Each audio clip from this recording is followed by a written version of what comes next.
Good afternoon and welcome to the Committee on Higher Education. This is our first meeting of 2023. Today's Tuesday, January 31st, and we're in conference room 229.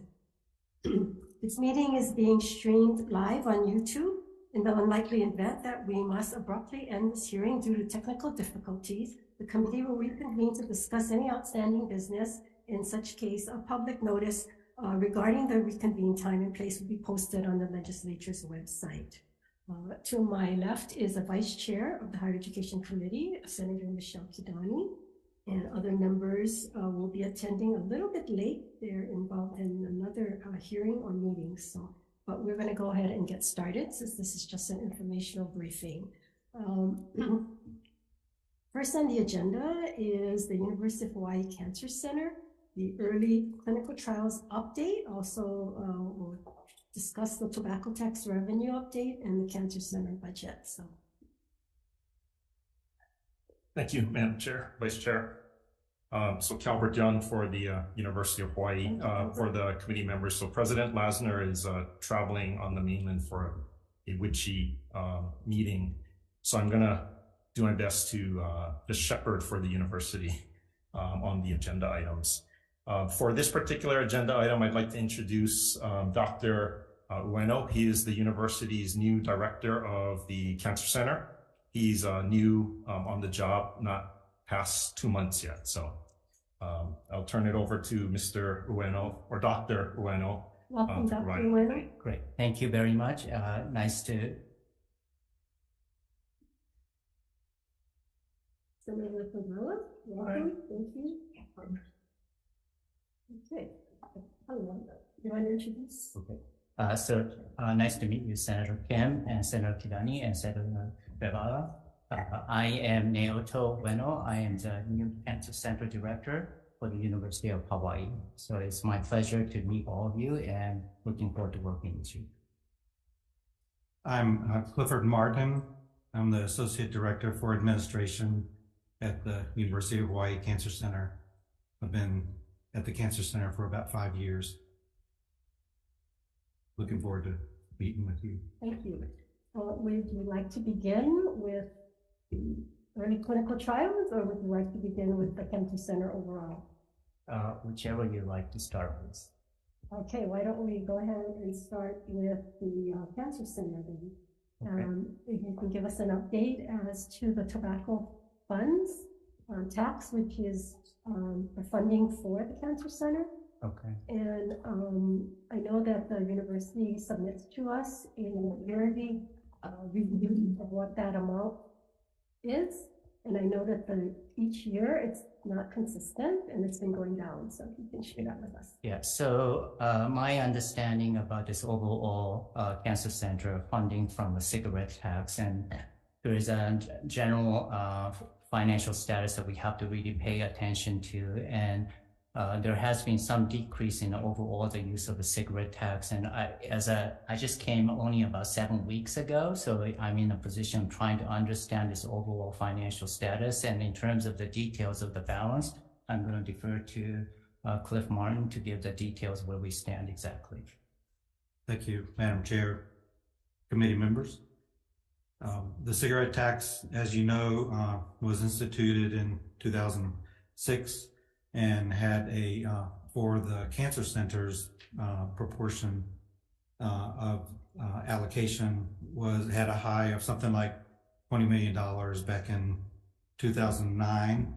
And in the last fiscal year, the amount of revenues allocated to the Cancer Center was 10.7 million, and that was a decrease. It has decreased overall about 4% per year, but in the last year it had a deeper dive of about 10%, which is concerning. Obviously, our spending over the last 5 years has been up and down, and it really depends on some of the timing of the expenses where they hit the books as to how they go up and down. But we've been tracking along with the downward trend of spending along with the downward trend of revenue, so that over the last 5 years, there's been about a 2% overspending of the allocated funds. We've spent 2% more than what has been allocated. And that has been made up by the reserves that are remaining from being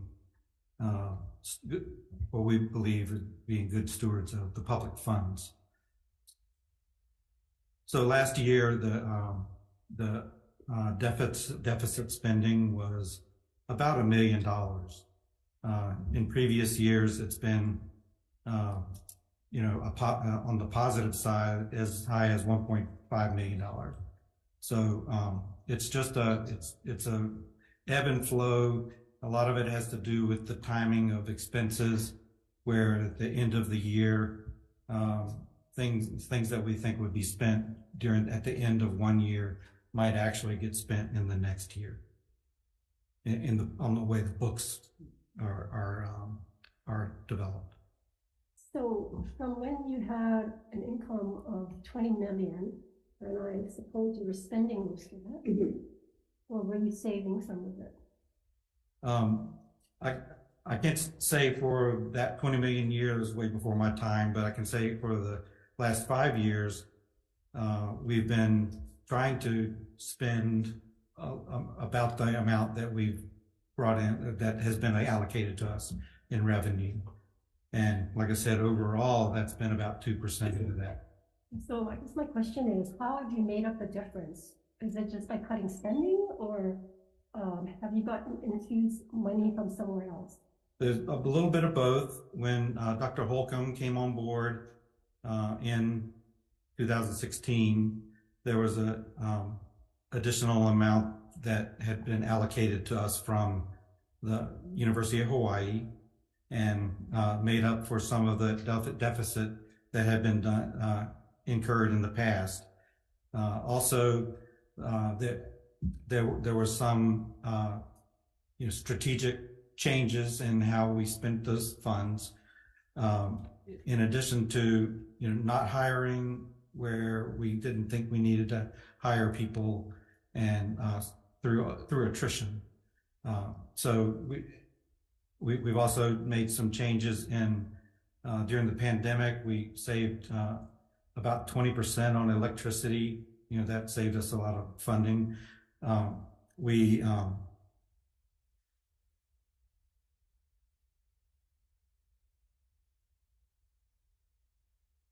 I lost my train of thought there, but we've definitely been tracking our spending so that it matches as close as we can the revenues. So in the Warburg study, they said that if we don't come up with a plan, that the student's going to run out of money. The tobacco tax formula that was put together by the university in projections did not take into account the fact that people were going to stop smoking because of all the cessation programs that are out there, which I find that really amazing that the university would not take that into consideration. And so the plan and the funding for the Cancer Center has been of concern. And I know a couple of years ago, Representative Sylvia Luke said that we could maybe perhaps close the Cancer Center. At the same time, Warburg said that one of the ways to help save some of the money or make them more profitable is by combining the Cancer Center with the medical school, which the university had fought, even though they solicited the Warburg study, and the Warburg study's conclusion was that. And so I believe 2 years ago, we passed a measure that said that, okay, we're not going to combine necessarily the two silos, because they're, the two heads of each department, the Cancer Center, the medical school didn't get along, they didn't like each other, they don't talk to each other, and therefore they had no plans to work together, but that we did combine the back offices and anything in common. So was there money saved? Can you give us an update on that, how that is working out? We have been working with the medical school. I work with Nancy Foster is the CFO for the medical school. We have a good relationship. We don't have that relationship that you're talking about. And we work with Provost Bruno on plans to work together and to make better efficiencies. And we feel like we're making progress. We're not one unit. We have different missions, and so some of the operations that are part of those missions just require different areas of expertise, and so we think we're in a good position. And there aren't people sitting around twiddling their thumbs, and we have all the people that we need to do the work that's really for the people of Hawaii. Well, can you provide the committee? I would hope you have something to provide to us that shows what it is what cost savings, what functions have been merged together, taking care of the grounds, you're right next door to each other, what kind of savings that you've gotten from that? Do you have anything? Well, we definitely work together on grounds. Our grounds people work independently, but they're doing the work around the respective areas. It's not like, if you when you mow the grass. Why wouldn't you have one contract for the whole property? We have employees. It's not contracted. So partly because of the bargaining units that we deal with, and so we want to hire the people within the university system to do this job. So please provide the committee with a report that states what things are you folks sharing, and what kind of cost savings, and what are other potential areas that we can look at. Because if we're not going to do anything, eventually you're going to run out of money. The premise for the Cancer Center was that it was going to be run strictly on tobacco tax money and no general funds. And over the last couple of years, Calbert, how much money that the university has given to the Cancer Center? General fund monies? On an annual basis, I could confirm, but I believe it's on the order of agencies $3+ million. 3 million is the amount that we have allocated in the previous fiscal year in general funds. And how many years of that? How many years of 3 million or subsidies? Probably in the since 2017. Well, I'm sorry. Since 2017 is the $3 million amount, but prior to 2017, the Cancer Center receives a general fund distribution from the allocation appropriation that is to UH Manoa. And currently, the Cancer Center is an explicit program in the budget now, starting this fiscal year. And the amount that is directly appropriated via the budget is about 3.6 million, something like that. So 3 million plus 3.6 million? No, it's the same 3 million. It's now not part of the Manoa distribution. It was carved out of Manoa and directly into the appropriation. So is the appropriation coming from the tuition fund?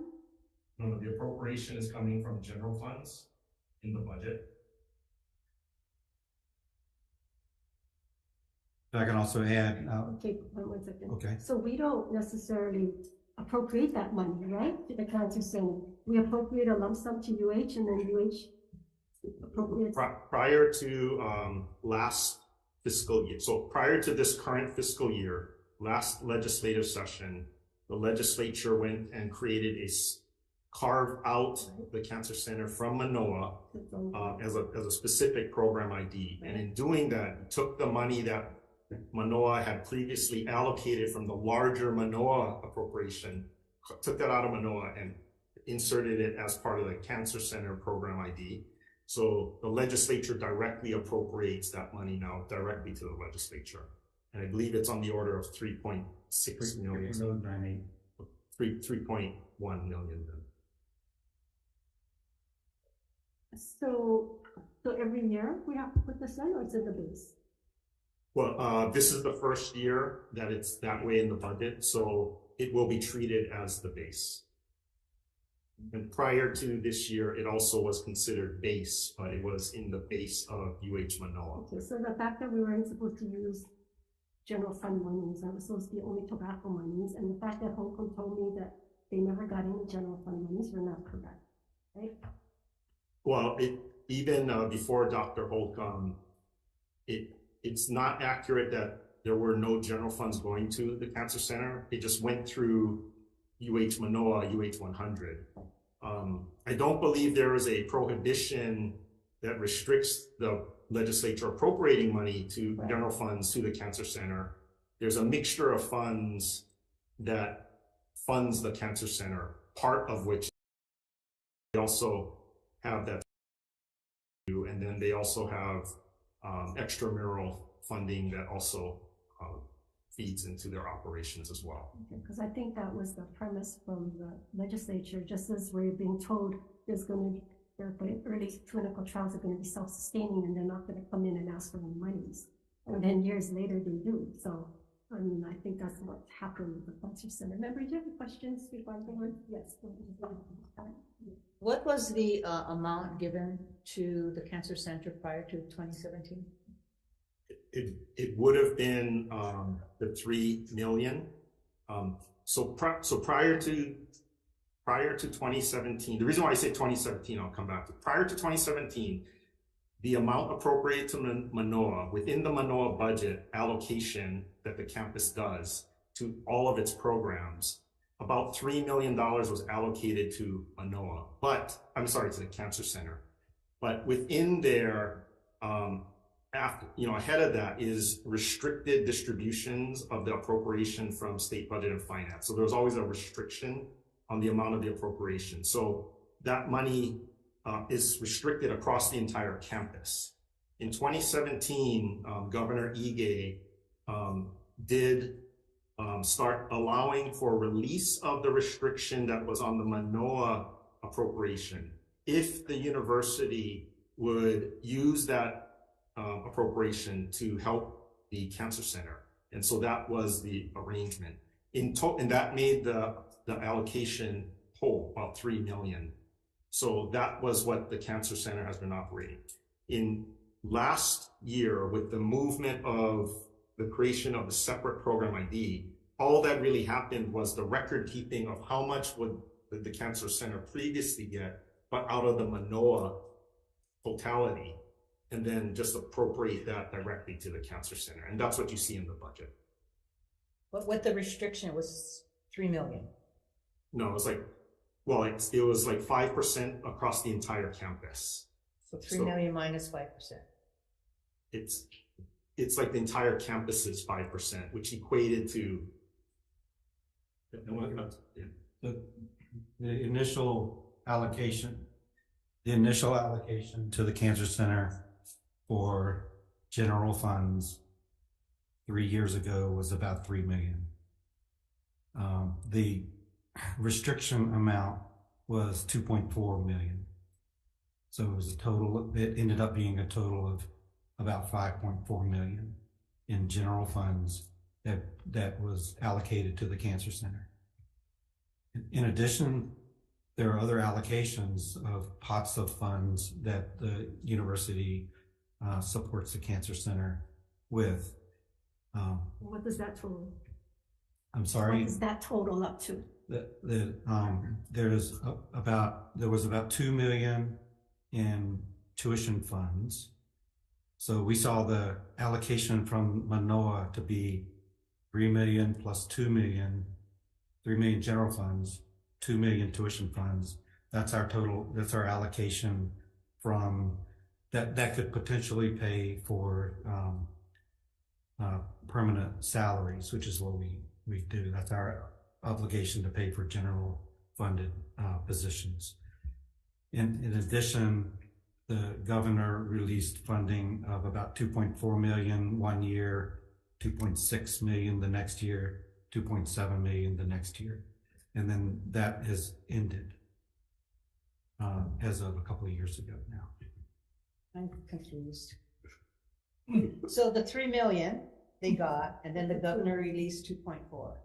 But you said there was a 5% restriction, which So it shouldn't be 2.4 million. the 2.4 million was the 5% restriction on the UH Manoa, the entire campus's appropriation. So there was a restriction on the entire Manoa campus, which is about your legislature appropriates something on the order of like 274 plus million. So of that 274 appropriated, there was a restriction on it. That restriction, Governor Ige agreed to release on the entire campus's restriction if UH would utilize that to assist the Cancer Center. And it equated in 2017, 2018, something on the order of like 2.4 million. So it bolstered the amount that the Cancer Center prior to that point in time would have gotten solely from the normal Manoa budget allocation of their appropriation. So it for a temporary period increased the amount that they would have gotten on any given year. The amount in last year when the legislature created the separate program ID, it didn't appropriate this bolstered amount, which would have been like 5+ million. Instead, legislature only appropriated or carved out, which was the Manoa allocation, the normal allocation, not accounting for prior years enhanced amount that, due to the governor's release of the restriction, but that was for the whole campus, that's why. How about this? Go back 8 years and give us what you received from the carve out. Because I'm still confused. Okay, consider. We can put that together for you. Thank you. So you're getting 10 plus million from the tobacco tax, and you're getting approximately 5 million more by way of the university, the general funds and tuition fund. Is that accurate to say, about 15 million? That's what I understand. Yes. Okay, and you're spending more than what you're getting. On the tobacco tax, we spent more on tobacco tax than what was allocated.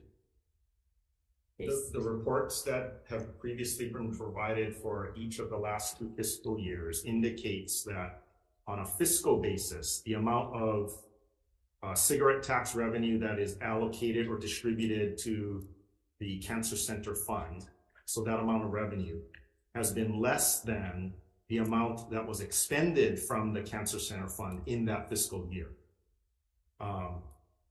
Some of that could be timing, as Mr. Martin pointed out.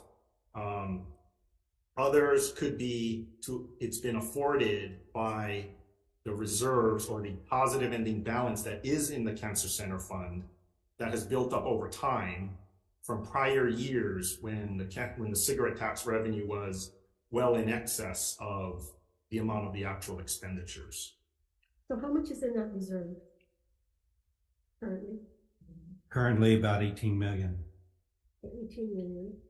And you spent more.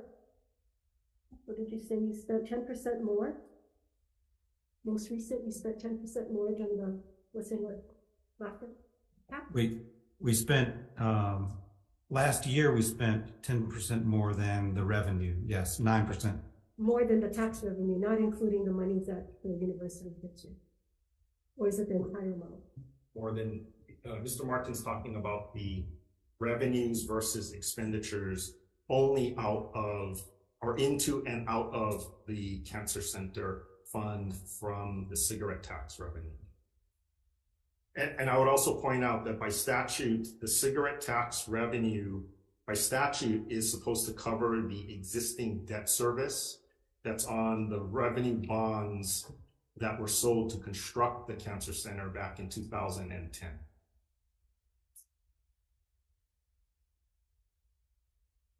Okay, so at some point, are we going to exhaust your reserves? Well, I think that's what Mr. Martin's responsibility and job entails right now, is to ensure that the fund is not exhausted, but that does take year-to-year management, fiscal management, about what is included or what is being afforded currently out of the fund. So, Mr. Martin, what is it that you folks are doing to assure that we're not going to use up all of the reserves? I mean, you cannot continue spending 10% more than what you're bringing in. Well, no, when I say we spent 10% more, we actually spent the same amount of funding as in the previous year. In fiscal year 2021, we spent 11,632,000, and in 2022 we spent 11,692,000. So we're keeping spending even, but the problem was that the revenue went down by $1 million in that same year. And so now that we know the revenue is down by $1 million, then we'll make adjustments to those expenses as we can, and through attrition, through other means, or maybe we were able to find funding through grants or other purposes to continue those programs. How many employees do you have at the Cancer Center? We have 37 permanent employees through UH. A total of about 300 employees combined with UH and RCUH. Can you explain that? Most of the permanent employees are faculty members who bring in grants and that sort of thing. And the faculty members hire lab personnel. Generally, lab personnel are hired through RCUH as research related employees. And then there are other UH employees that are what are called temporary employees that are in support for the accounting work that goes on, the human resources work, the custodians running the facility. Those funds also pay for the electricity, and we have a total of 300 that work at the So all of building. those positions are paid for with the $10 million plus $5 million in the $50 million budget that you. The Cancer Center has grants, and last year the grants totaled about 19 million. And in addition, and so that 19 million funds the research and a lot of the employees, as well as a lot of the supplies and things to affect the research. For every $1 in grant, what does it cost us?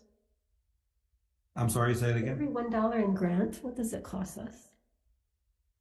I don't think that that number is that number really known. I don't know. That's not a metric that I'm aware of. Every $1, how much does it cost us? I wouldn't be able to provide an exact number, but the concept is for every $1 that we expend of university funds, there's an amount of that dollar that we receive back via extramural award. And I would believe it's not equal to $1. It's less than $1. I'm gonna turn to the Vice President for Research to confirm. Yeah. I don't think. Identify yourself, please. Senator. So I just want to make sure. Identify yourself first. Oh, I'm Vasilis Shermus. I'm the Vice President for Research and Innovation in US System.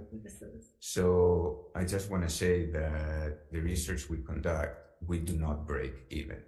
So for every dollar we expend in research, we actually spend more in order to conduct that research. And that more that we spend, actually, you have graciously provided to the university, whether that is subsidizing our facilities, our electricity, our salaries, all of the above. So it is not, the university does not break even by conducting research. Though we do get the overhead recovery from the federal government, that doesn't make us whole. Okay. You subsidize that. And I think that the public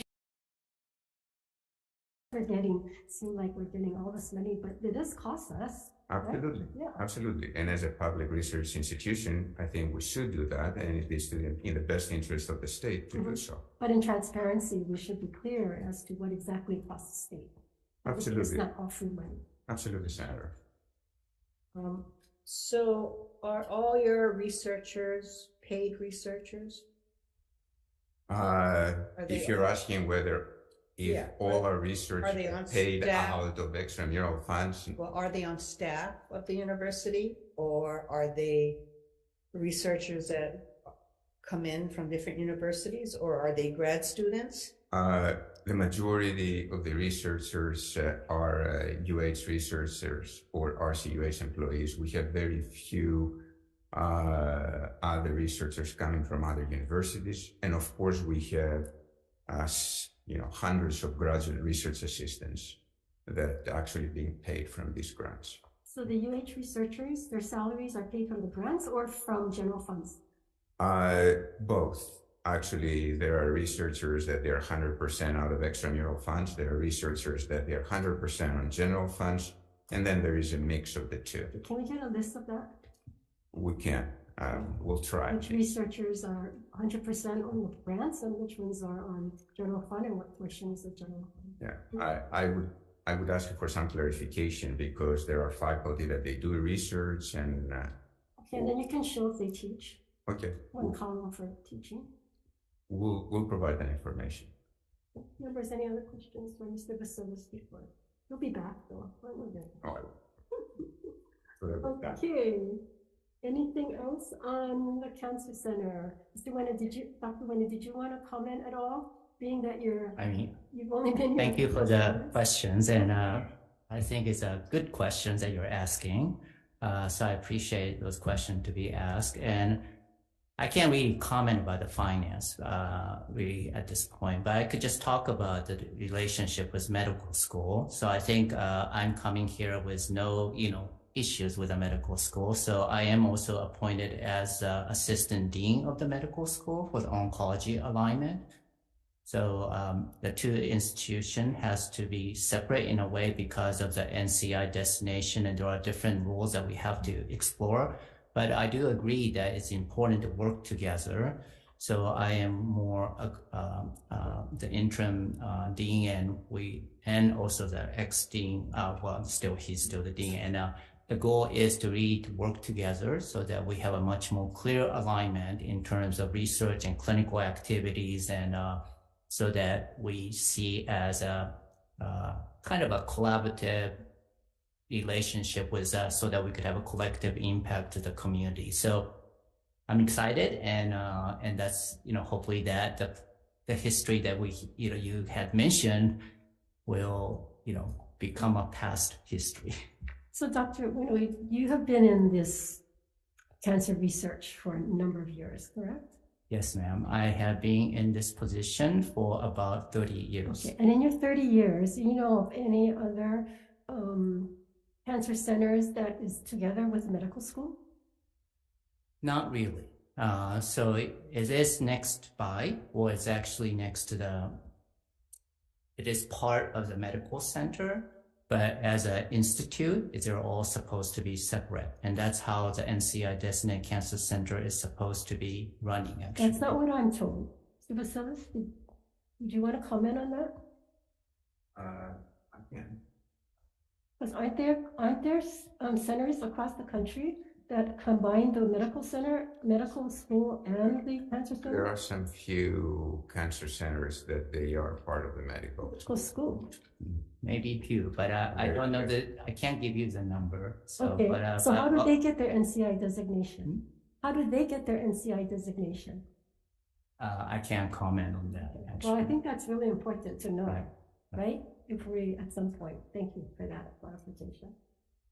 Okay, members, any other questions when we move on to the early clinical trials? Okay.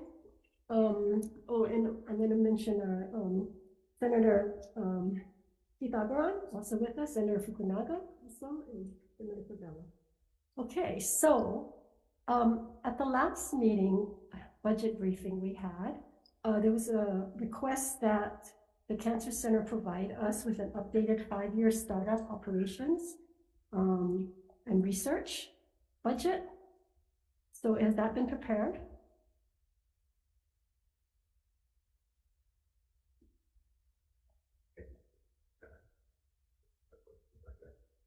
Well, Bruno was at the meeting.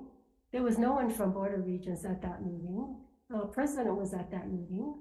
Provost Bruno instructed us to let you know that Dr. Ueno is now on board, and he is evaluating the proposal that's there, and the assessment that had been made, and he as a early phase clinical researcher is really taking this on head on to make sure that this plan is viable with the help of the clinical partners that make up the University of Hawaii Cancer Consortium, which includes Queens and HPH, Kuikini, Castle, HMSA, and JAPSOM. I'm really disappointed because I've been asking for this update for 2 years now. I've not gotten it. And Mr. Bruno was at this meeting only a couple of weeks ago. He could have told us that at the meeting. That just didn't happen, that he was going to have Dr. Ueno look it over. But I'm sure before you accepted the job, you might have looked over what the Cancer Center clinical trials are going to be, since you're going to take it over. Right. So do you have an assessment, and did you also read the assessment report? Yes, I have read this, and I think it's there are some interesting part. However, that I don't think I am in the position to really give you a definitive planning of how this should be run. But I do agree with you in the sense of the sustainability and productivity needs to be addressed. But whether that's the approach needs to be have a further discussion is needed. And particularly considering this early phase clinical research center has a really clinical component. So working with a consortium, and I see this phase 1, not just UHCC or UH Cancer Center or the UH Manoa project, but it is a project, collaborative project with working with a particular healthcare system. So really figuring this much more clearly, because you have a very unique healthcare system set up working with a university medical school as well as with a cancer center. So this report does not, I can't be in the position to give you a clear-cut opinion based on what I'm seeing at this moment. Okay, it troubles me because we have been embarking on this now for many years. Mm-hmm. They projected that year 1 would be 2022, Mm-hmm. and year 1 hasn't even begun. Mm-hmm. They projected that the $13 million that they received to build the early clinical trial, Mm-hmm. phase 1, that they had enough money, it was going to be on time. And then we find out they're $6.5 million short, Mm-hmm. that they had to ask Senator Schatz to provide the funding. Mm-hmm. They were only going to build 1 level, Mm-hmm. which then would throw off all the numbers. And even with those numbers, Mm-hmm. I mean, you don't have to be an expert to look at these numbers and know that it's not going to be sustainable. Mm-hmm. So how are we proceeding along? We're building this early clinical trials, and we still don't know what the projection and you're going to be sustainable. Is that good planning? Right. Thank you very much. And I think what you're saying, I appreciate what you're saying. And once again, I am new and I have to do some homework, and I need to assess. Yes. And I have already reached out to the healthcare system, the Hawaii Cancer Consortium, and my plan, which is agreed upon, is to have a oversight committee, and also pulling in the healthcare system people as well as medical school and us to have a working committee so that we could really look this more carefully, as you pointed out. I am not disagreeing with what you're saying.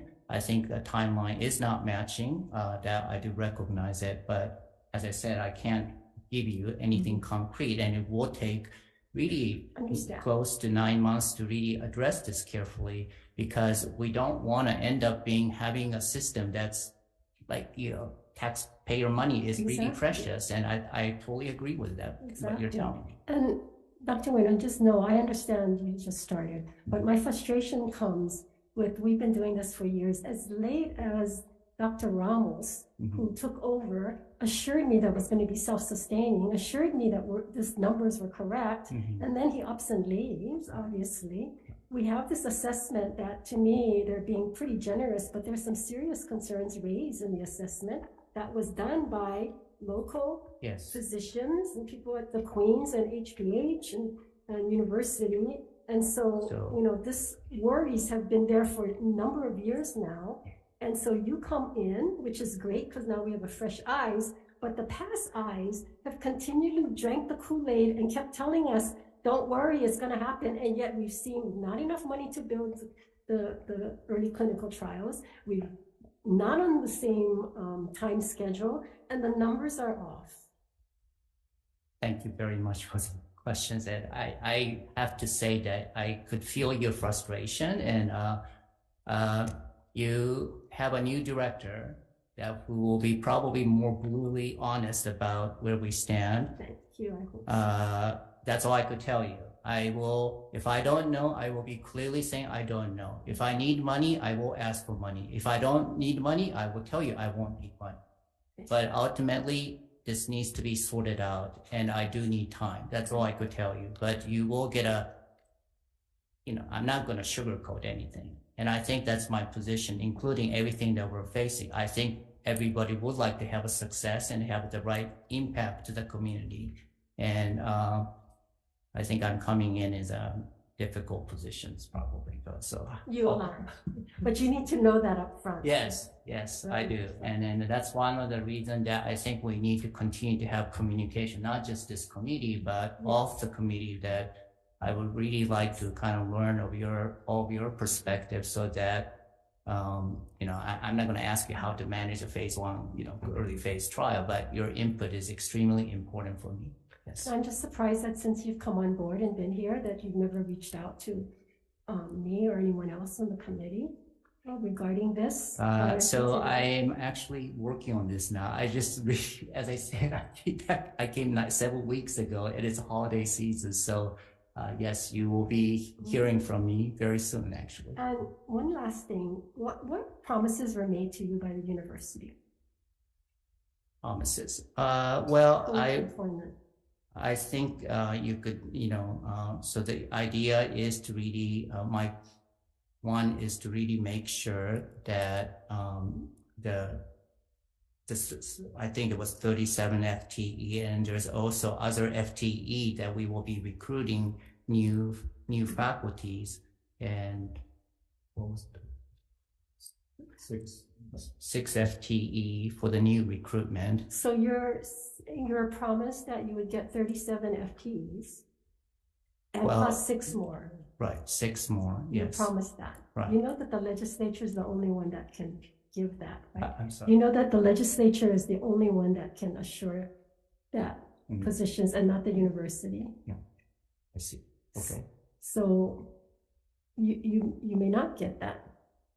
Is there anything else that they promised you? Well, I think those are the main things. No, but what are the other things? Right. I mean, obviously, I'm in the position to really work with the, the university and or the state of try to have a, strategy development actually, and then managing the entire budget. And then, and so those are, it's a very general, Plus, offer. We're also promised to be able to work 1 day on the outside. Is that what it comes out to? 1 day? Or Yes. So as a clinician, clinical investigator, and as running a cancer director, the goal is to understand, not to build a medical practice, but I do need to practice, because that is the only way I could understand the practice difference among, I've been practicing in Pennsylvania and Texas, and clearly the system is different, how the setup is different. So I do plan to have a medical Right, practice. and that practice is going to be paid for by the consortium? Or by Correct. I mean, plus your salary from the university? that's correct. Yes. Which will not be dockered because will be working 1 day less. I'm sorry. The pay is not going to be adjusted because you're working 1 day less. You're still going to get the full pay. That is Plus, you're correct. going to get compensated from That is correct. corporation. I want to make that clear. The Cancer Center director have a general guideline of how much nationally it should be paid, and then I'm not in the position to tell what my salary is. I hope I could do that, but that's not in the position. But there's a certain guideline that's nationally it's being provided. So we're trying to make sure that it matches. Well, not me, but they're trying to We make do sure. the budget, so we know the salaries. Mhm. Is there any other position in the University of Hawaii that allows a full-time employee to work 1 day? I'm not aware. I'm not aware, but I'm not familiar with all the HR, but I'm not aware of having seen one. Is that usual? Do you know? I'm not.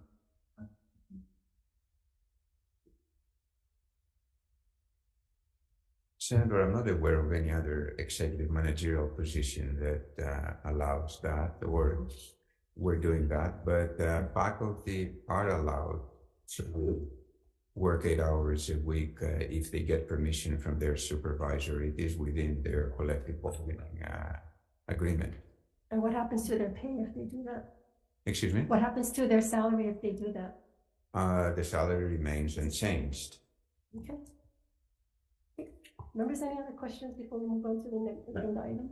Not, Dr. Wendell, nice to meet you. I hope to work Nice with to meet you, and I'm looking forward to have a meeting. Thank you. Actually, my office already reached out to you, so Okay. I look believed forward it to that. today, actually.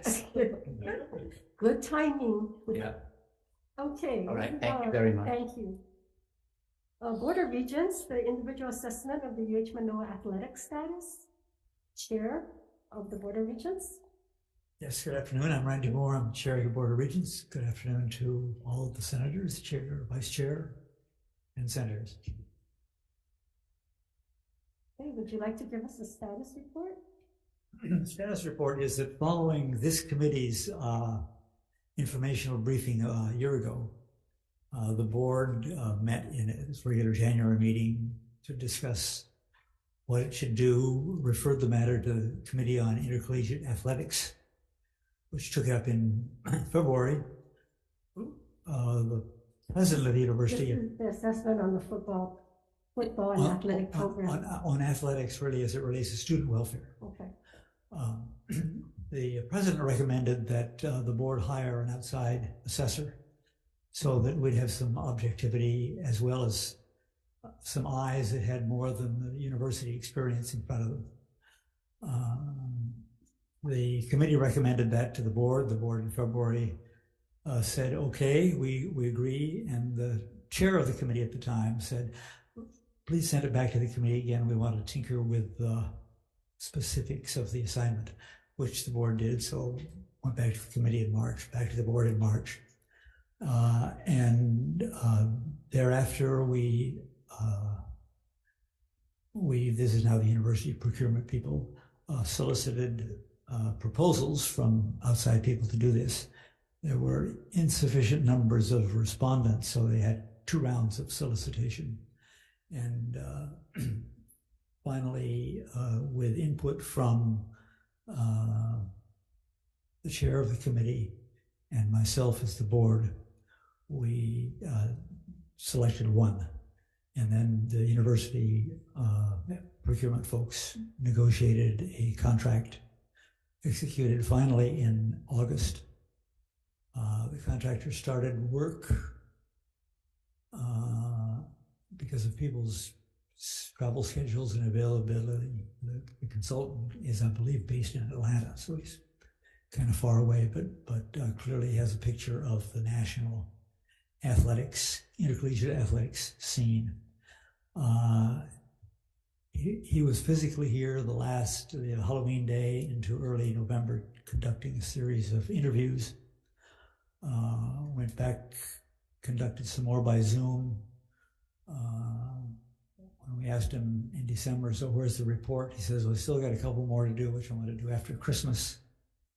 Bugged him again and again, and he now says, I believe by the end of this coming month, he'll present it to the Board of Regents and we'll see what he says. So it's taken a whole year. Taken a whole year. When we had this hearing and the student athletes and the parents and everybody was up in arms and you folks came to this conclusion.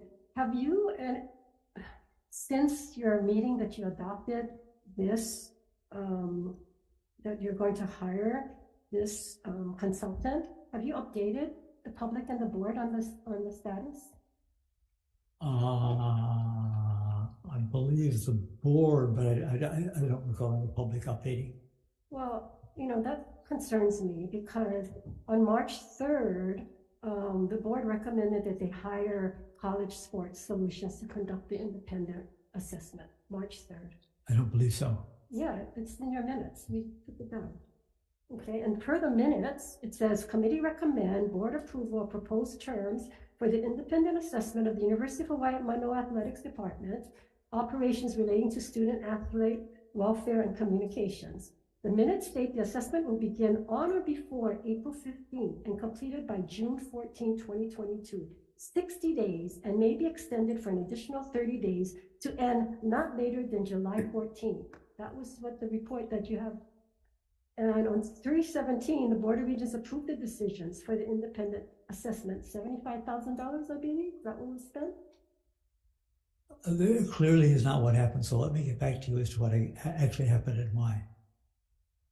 Okay. That's not my recollection of what We actually happened. scoured to the minutes and we found that on June 2nd, 2022, there was a mention, read the independent third-party assessment, but nothing relating to the extension or delay. Okay. And then on 10/21, I got an email from Jamie Gold telling me that College Sports Solutions was selected and that they were going to be in town and whether or not I could meet with Jeff. I met with him on 11/2 and we've been waiting since. And on the 27th of this month, I actually called them to find out where this report was. Mhm. But I'm just really disappointed that the Board of Regents is not keeping the public updated.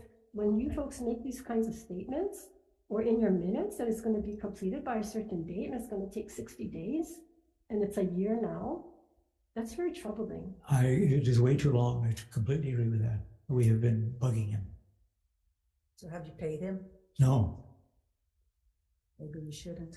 Well, that He was, hasn't lived up to his contract. if I were the emperor, I would say tough luck. You failed, but I'm not the emperor, and we'd have to start all over again. But I would think that you would come back to the board and you would let them know and let the public know that, you know what, this is what we had hoped for, we didn't get it. And now you just allow them to just continue without this extension that says maybe extend it for additional 30 days. It doesn't say you can extend it for 6 months. I completely agree. Well, that's great, you agree, but nothing happens. It's very troubling. I'm not sure how the board oversees what's going on at the university. Troubling. Members, any other questions of the board regarding this report? And I would assume you're going to give us copies of this report as soon as you folks get it. I'll be happy to. It'll be a public document. So how long are you gonna wait for a report before something else is done? Well, he has now promised it by the end of February. By the end of End of February.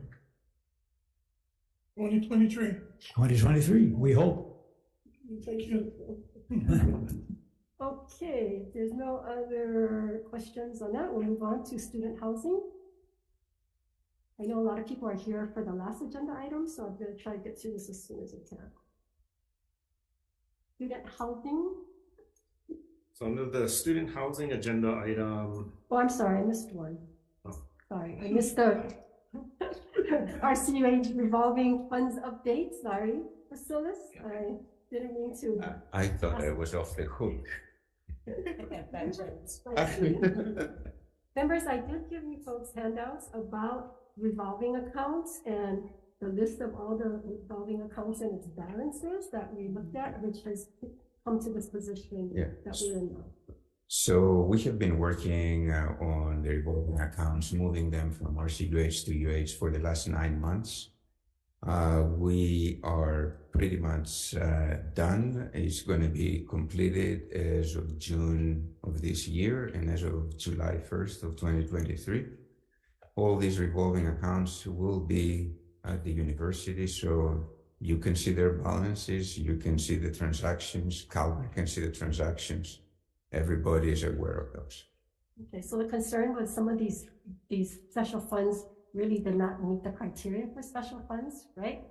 And that we're paying RCOH a fee to keep these special funds going, managing it? We do for managing them like we do for extramural funds. So if they perform a service for us, we should pay them a fee, yes. Right, but different colleges and departments were... Different colleges and departments decide whether they want to use RCUH services or not. So it's up to them. But this is millions of dollars, right? It can come up to $1 million between our extramural and intramural funds.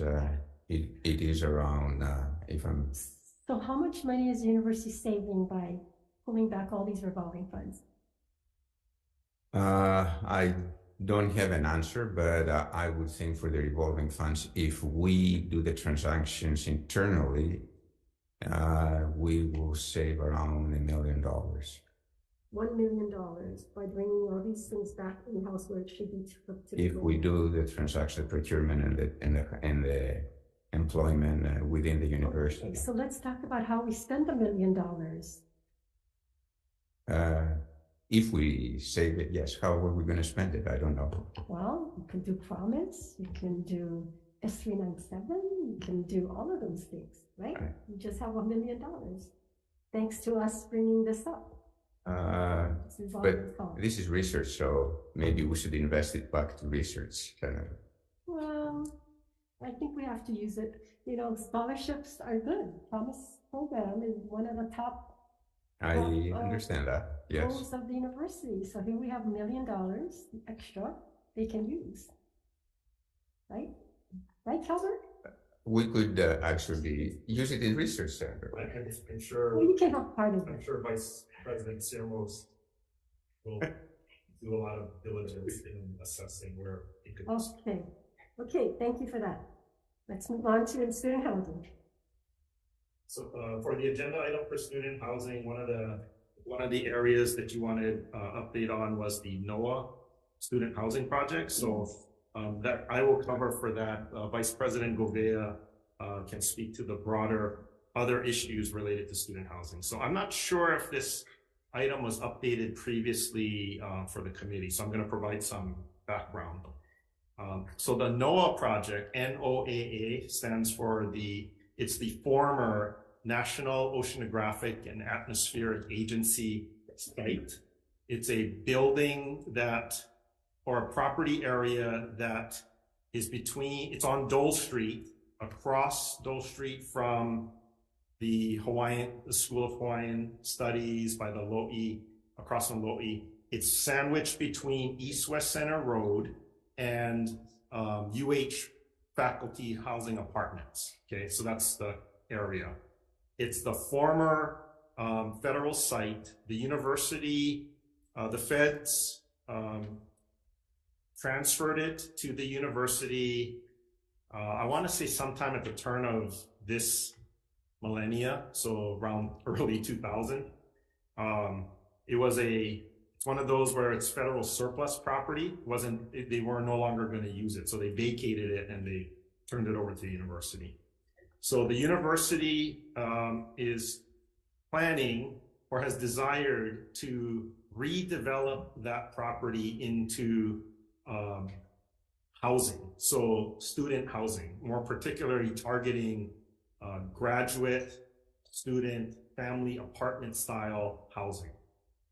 It will also desire to have a childcare facility on the ground floor.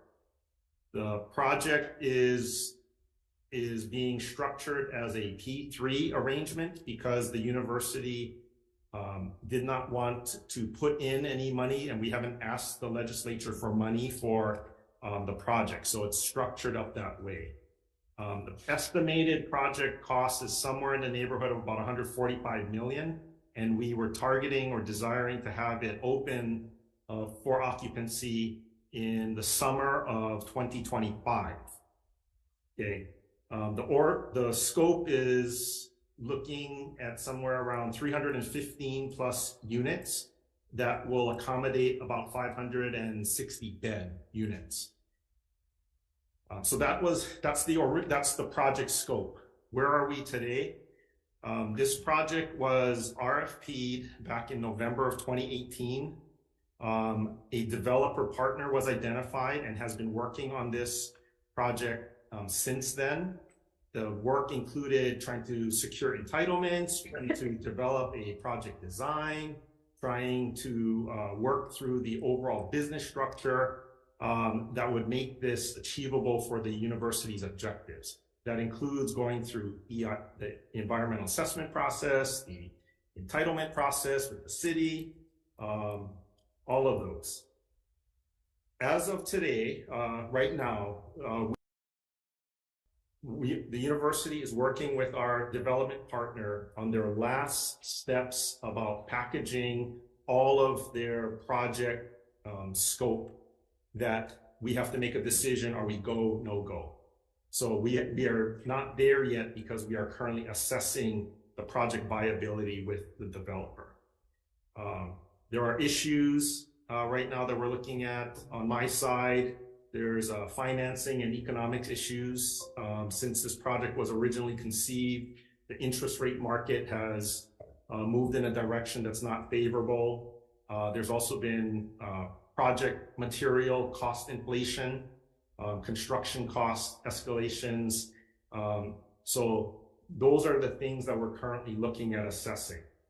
The targeted, once we pull the trigger, if it is a go, it would have been targeted that we would get the financing close. So this would be not the university, not a debt of the university, but a debt of the project and of the developer.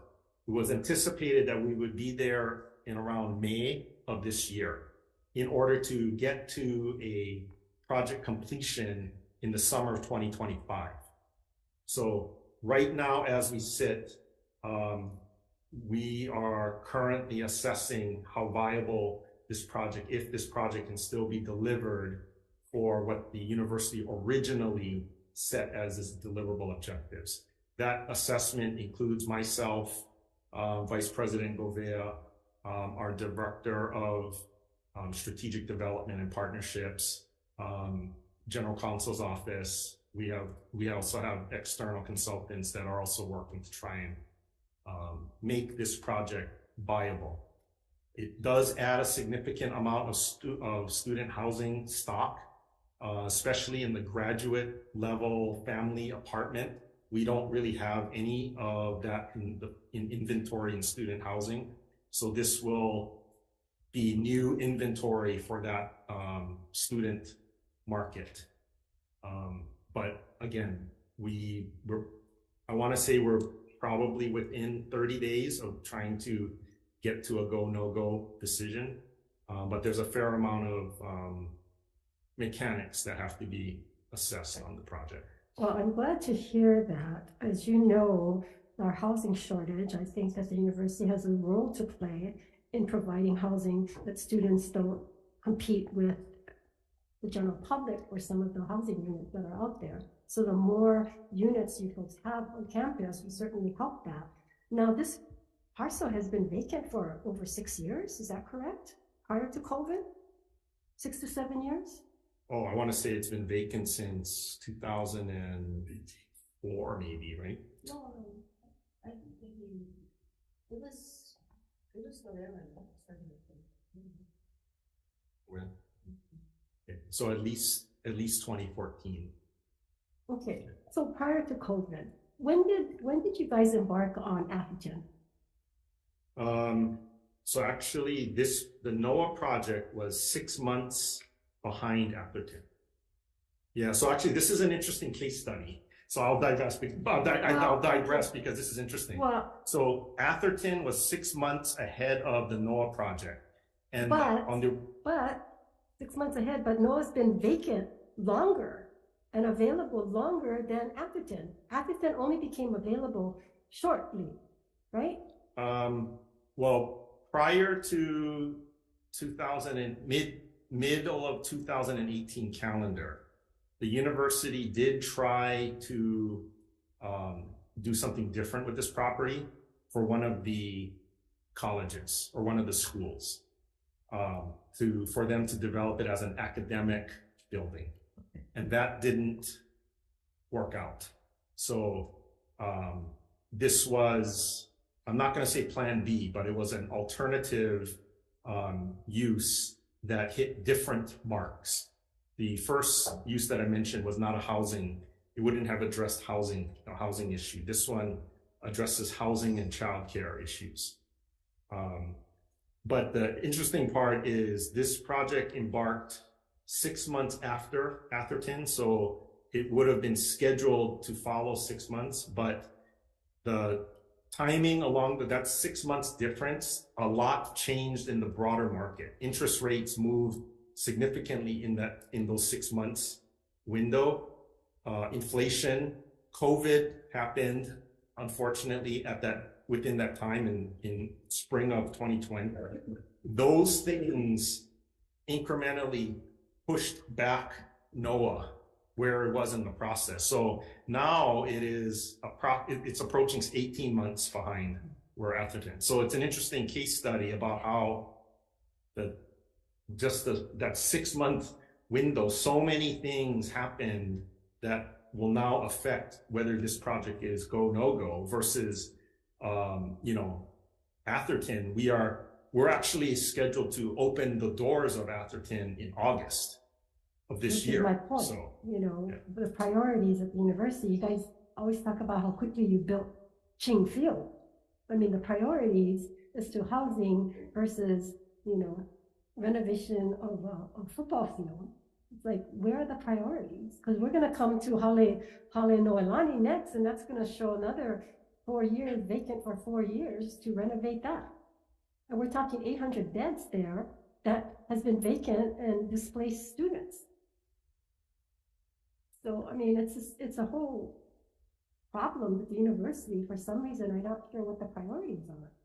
And then we're going to come to the PBS building and the whole education and the lab school planning.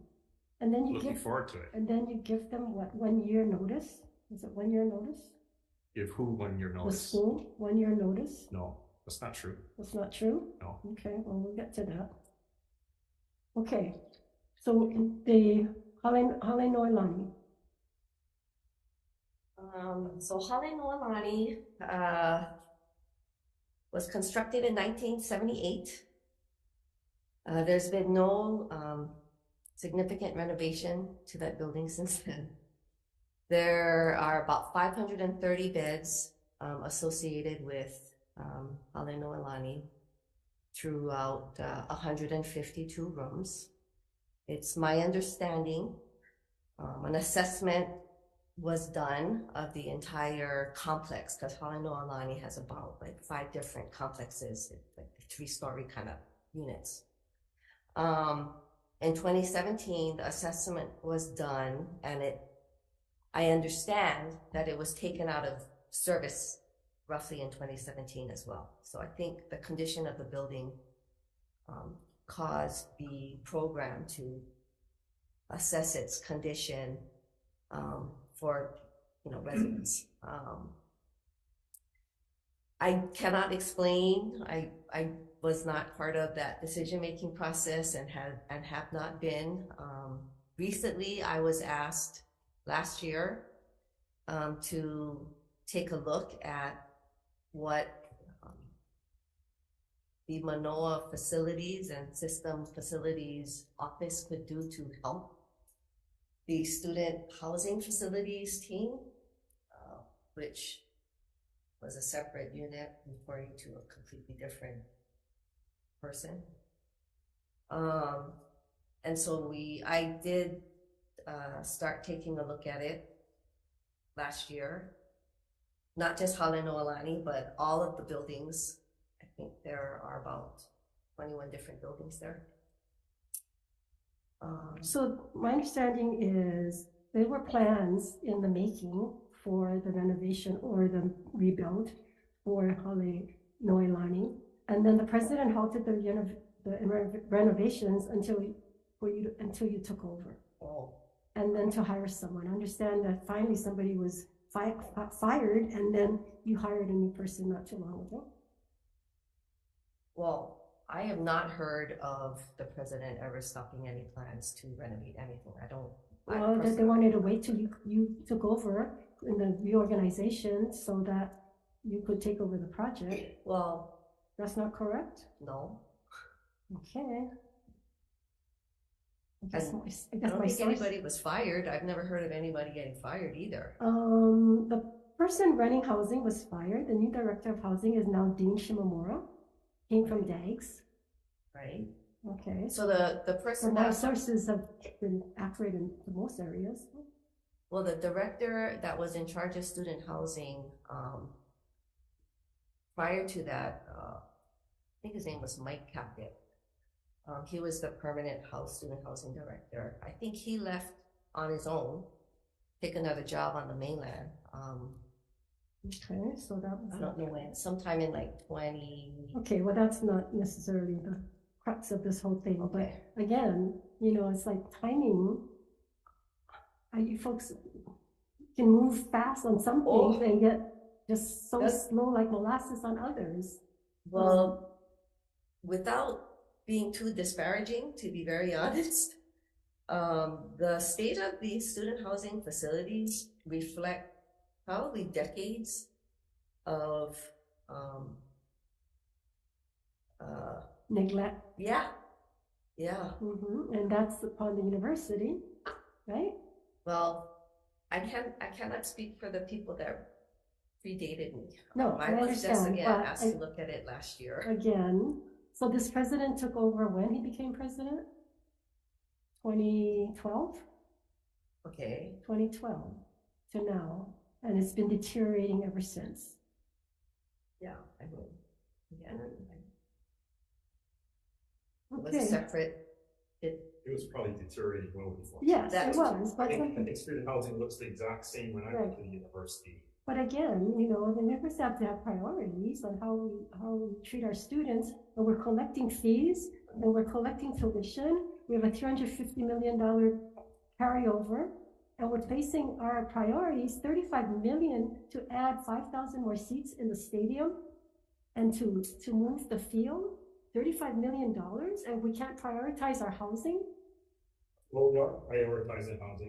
These P3 projects that I'm working on with BP Gobea, I think illustrate that we're trying to refresh and renew housing projects. And both of these projects, we're trying to do it without taxpayer money or the university committing funds. The housing projects like Hawai'i Noelani, my review and assessment of it is it exemplifies housing that has been neglected and underfunded since it's probably built.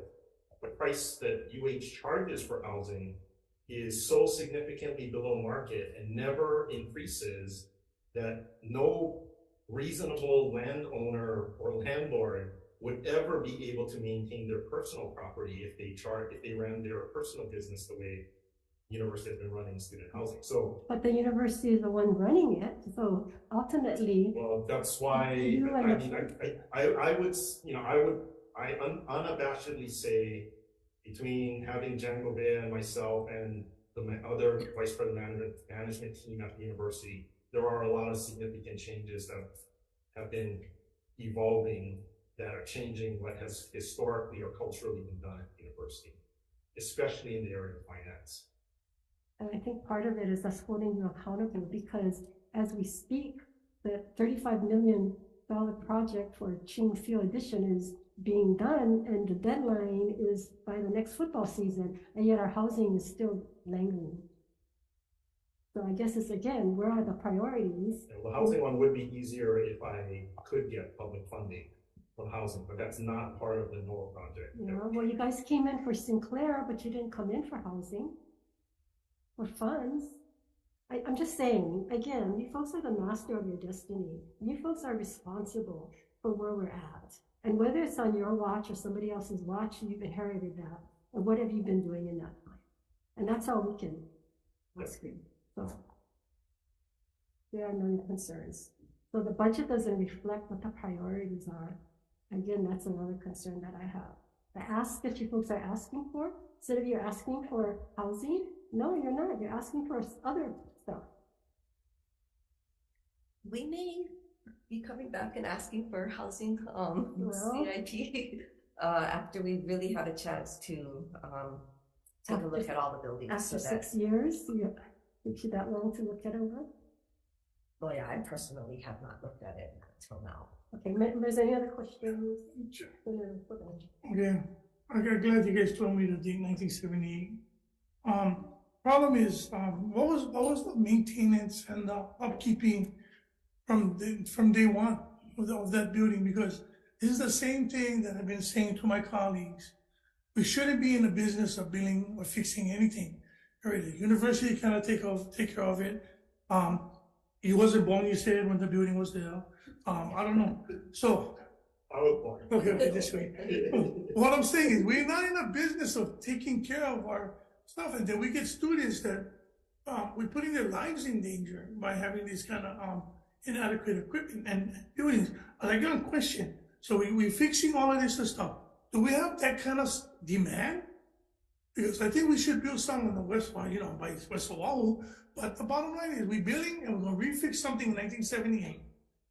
Do we have that demand for that kind of student housing in the area? Yes. Did you guys think about a tent city? No. But I'm just saying, I mean, you guys see what I'm saying, right? We collect the money from the students, we expect them to pay, but then we don't fix nothing that they're living in. And that's not fair, or what Senator Kim is saying. So I would like to see how you guys are going to orchestrate and expedite these renovations. Because I know what buildings you're talking about. Yeah. I mean, I thought the bubble looked like the candles instead of lava.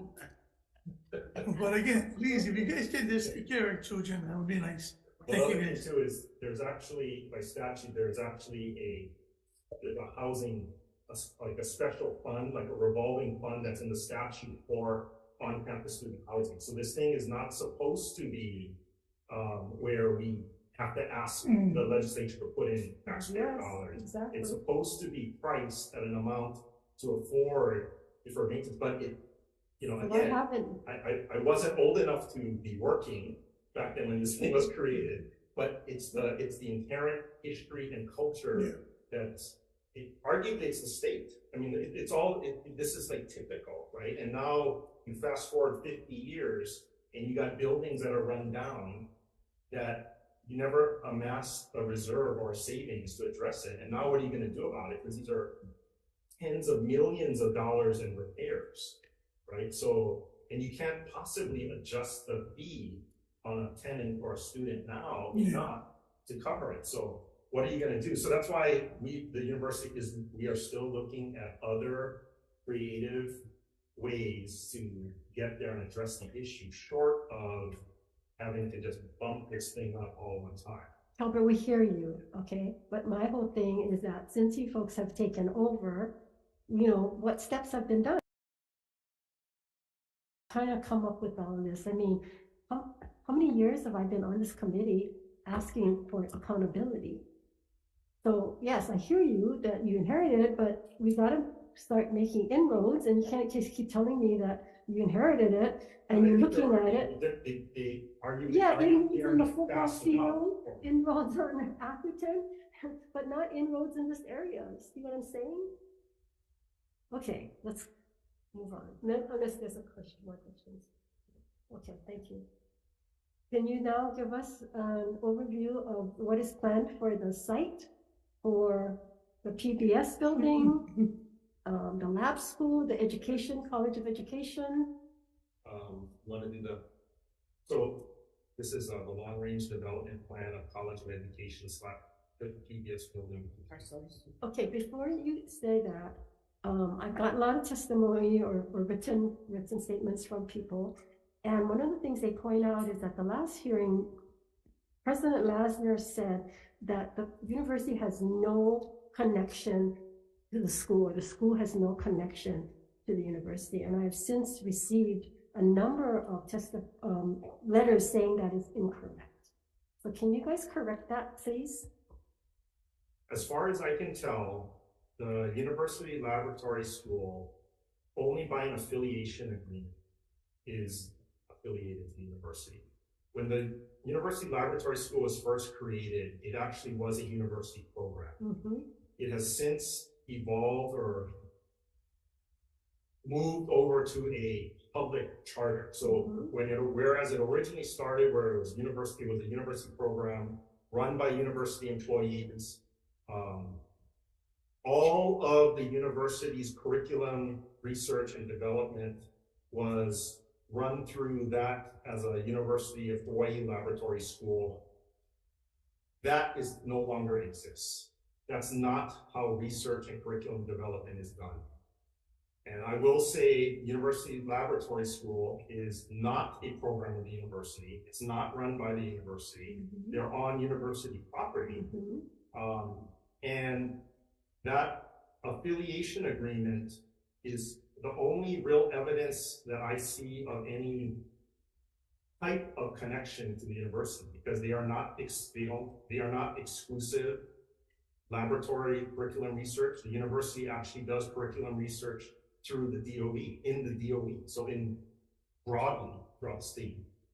So that purpose of the affiliation agreement, which from what I've seen is dated, does not represent in practice what is actually. So, but to the extent President Lasner did say that they're not affiliated with the university, there is an affiliation agreement. Correct. Right? So, but to the extent I can't measure what that affiliation actually represents. But the fact there is one, so there is an affiliation agreement. So he was incorrect when he made that statement publicly. I think he would admit he was incorrect. Why would a president make that kind of statement? So there is that affiliation, and my understanding is in the last 5 years, various College of Education curriculum has been piloted in the classrooms, and various College of Education students are placed in the classes to fulfill their undergraduate fieldwork and graduate degree programs. So this is all going on. But I don't think that that's exclusive to the University Lab School.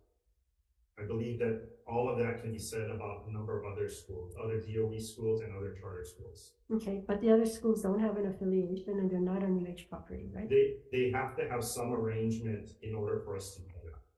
So what I'm saying is, I don't believe that affiliation agreement, it represents an exclusive connection between the University of Hawaii and the University of Okay, I don't know anything that it's exclusive, but that there is that. Well, they're exclusive in the sense that we don't have any other public charter school located on the University of Hawaii campus. Have anyone asked? What is that? Has any other asked? Not that I know of. Okay, so yeah, I mean, you have one because they were there. So what kind of notice was the school given?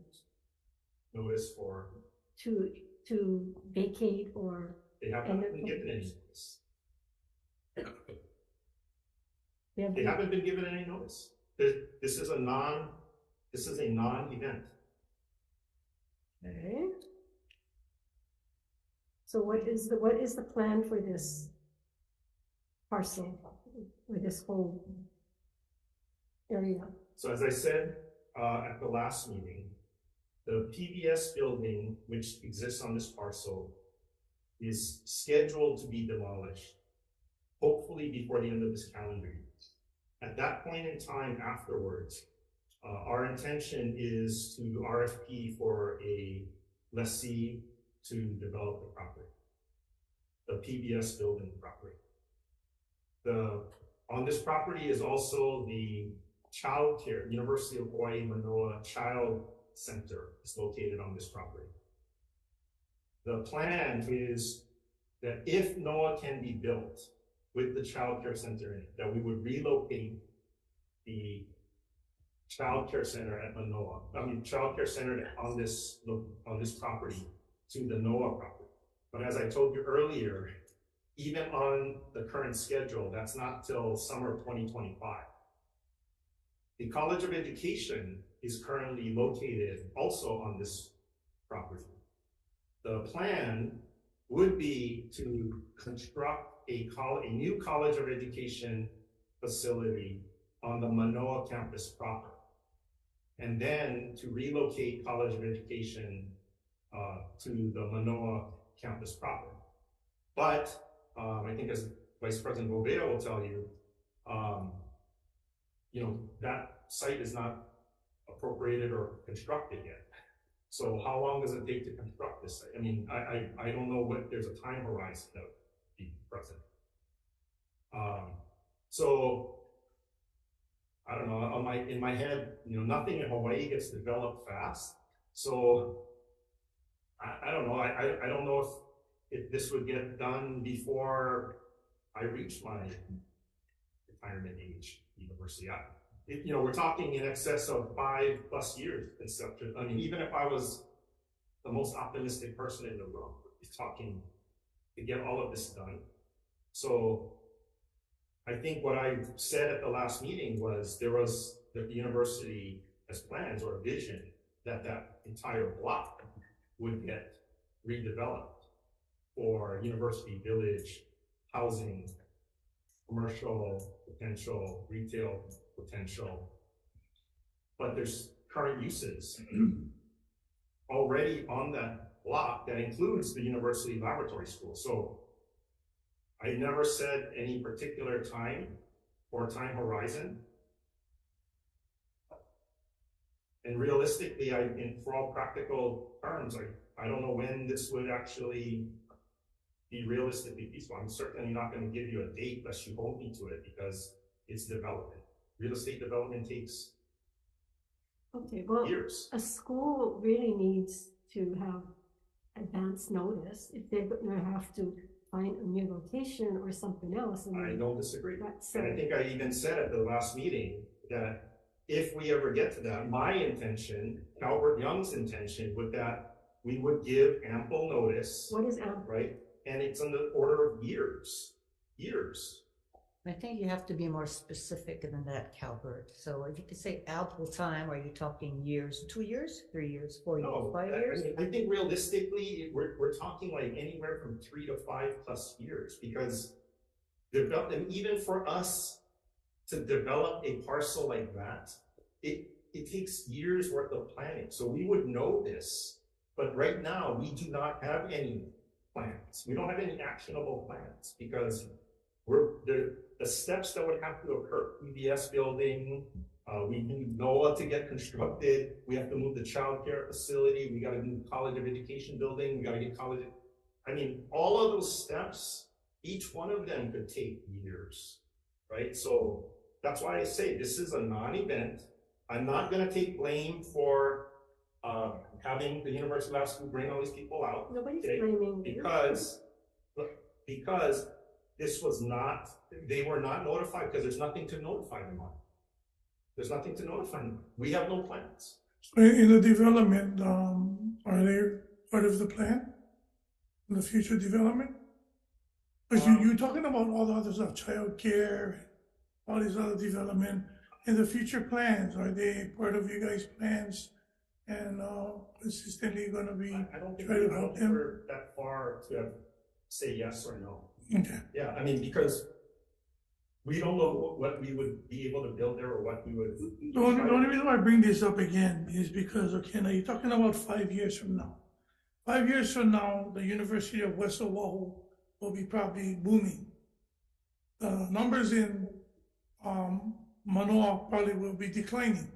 So that's just, right now it is, but I mean, I'm just saying, you guys have no future growth because you guys have nobody in the area that's having kids and having multi-generational development. I'm not saying about the age factor, but Manoa at one time served this factor of going, because the kids and the growth was in the urban town area. But the urban growth is now on the west side.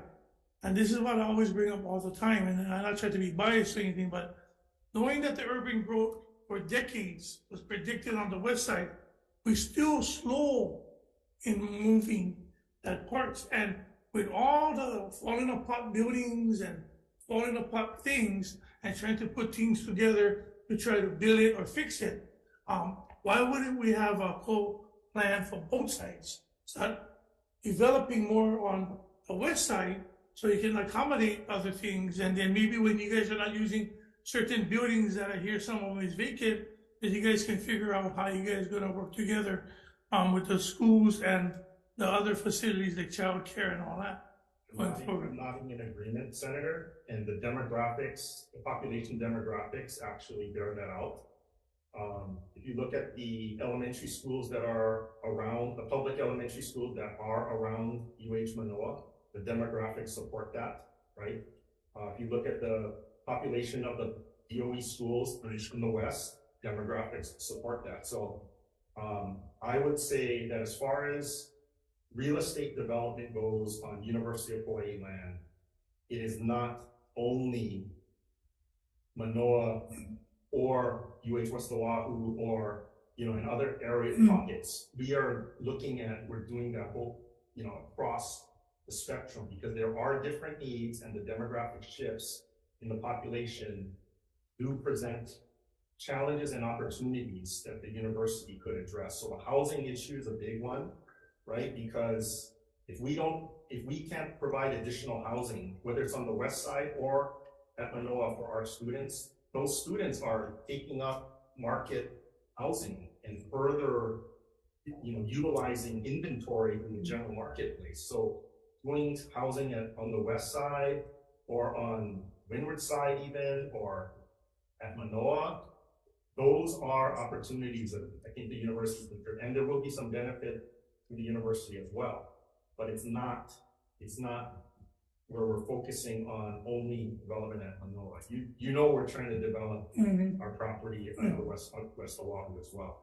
And it's not about building there and not addressing other needs at Manoa either. Yes, but the demographics that you said show that, and so we're spending a lot to expand the campus or expand the footprint or all these other good things that are going on. For a campus that is seeing a drop in enrollment, or will be having a drop in enrollment. And so then there's also the St. Francis situation. Is that something the university is looking at? So that is a project that I've been working on for 3.5 years. So UH doesn't control that property. It is, it is adjacent to the rear of the campus. It's owned by a non-governmental entity. I've tried to acquire it. The legislature did appropriate me revenue bond authority back in 2019. I put in an offer on it. I also orchestrated a partnership with another private investor where the university could have participated to go after. Neither of those offers were accepted. My understanding is the property has not been sold, but is currently in escrow to another non-governmental entity. So, that property from a real estate perspective makes a lot of sense for the state and the university, and then for the Manoa neighborhood in particular.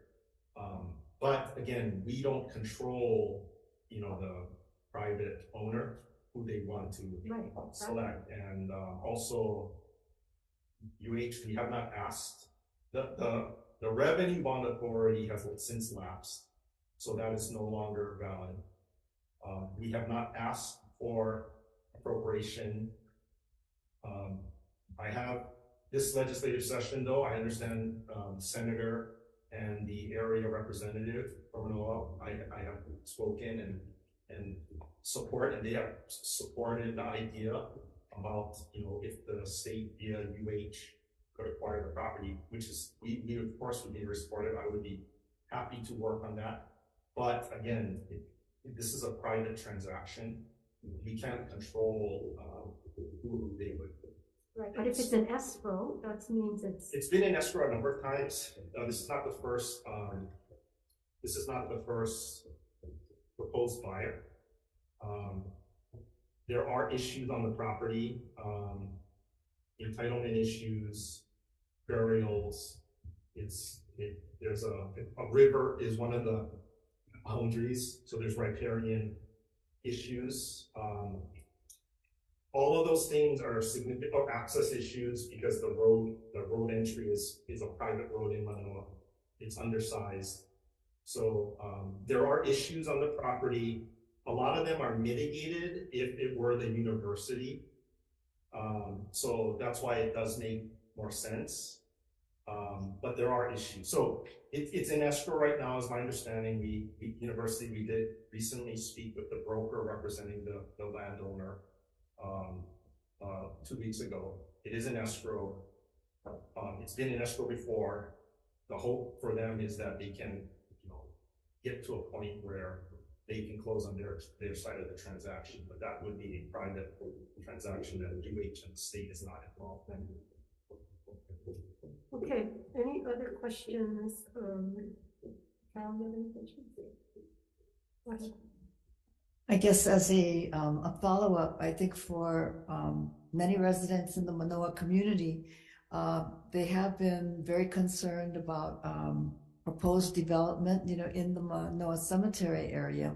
And so in addition, to lab school or other kinds of educational purposes, I think the St. Francis property does also offer additional alternatives for improvement to ingress and egress, because the cluster of educational facilities within that region is so great that getting in and out, even during times when I guess people have sports events, people in the valley cannot move in or out, and everybody, is kind of inconvenienced. So I think the more discussion, the better. I'm certainly supportive of ways to find workable solutions, both for the lab school and the university community. And I think also Manoa Valley residents would welcome being part of the discussion. Thank you.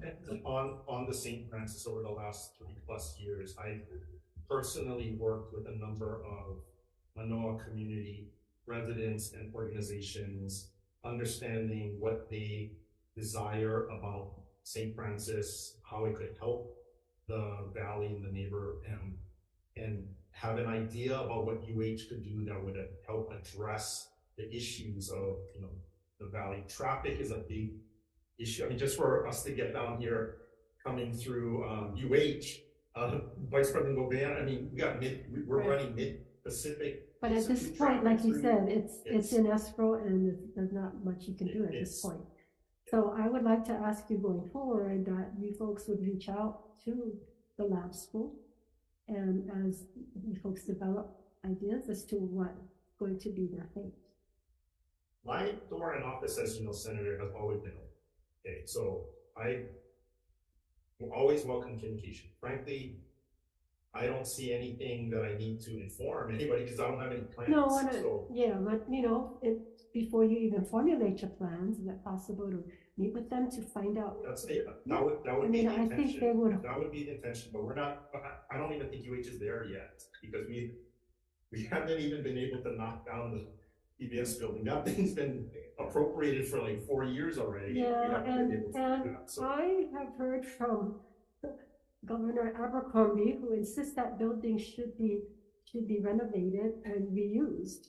And him and his wife both had a lot of words with me about that, and so I'm not sure that's possible. We did again. The university did look at that several years ago, trying there was any options or opportunities. But he seemed convinced that it is. So. Anyway, just to follow what Senator Kim said about reaching out, I understand you guys are 6 million years away from what you guys are planning to do. I'll give you an example. So when there was going to build Hawaiian homes in my community, and I reached out to, at that time, Director Ayla. He had no plans, he had no money. But you know what? He still came and met with me to assure me of our concerns in Ever Beach. So I guess what the senator is saying is that, if they want to meet and you can meet with them, even though you're far off of 5 years from now plans, at least make that connection so you're having an open dialogue. And everybody know me and Ayla had battled many of times, but I respect the fact that he came and told us that the project was very, very early There is no plans. They never even entered the property yet. But it's good to start the dialogue now. And I think that's something that what Senator Kim is asking. I appreciate both of that. Okay. Appreciate it. Thank We you. do have to end because of the IT people, so if there are no other questions, thank you very much. This hearing is No comments.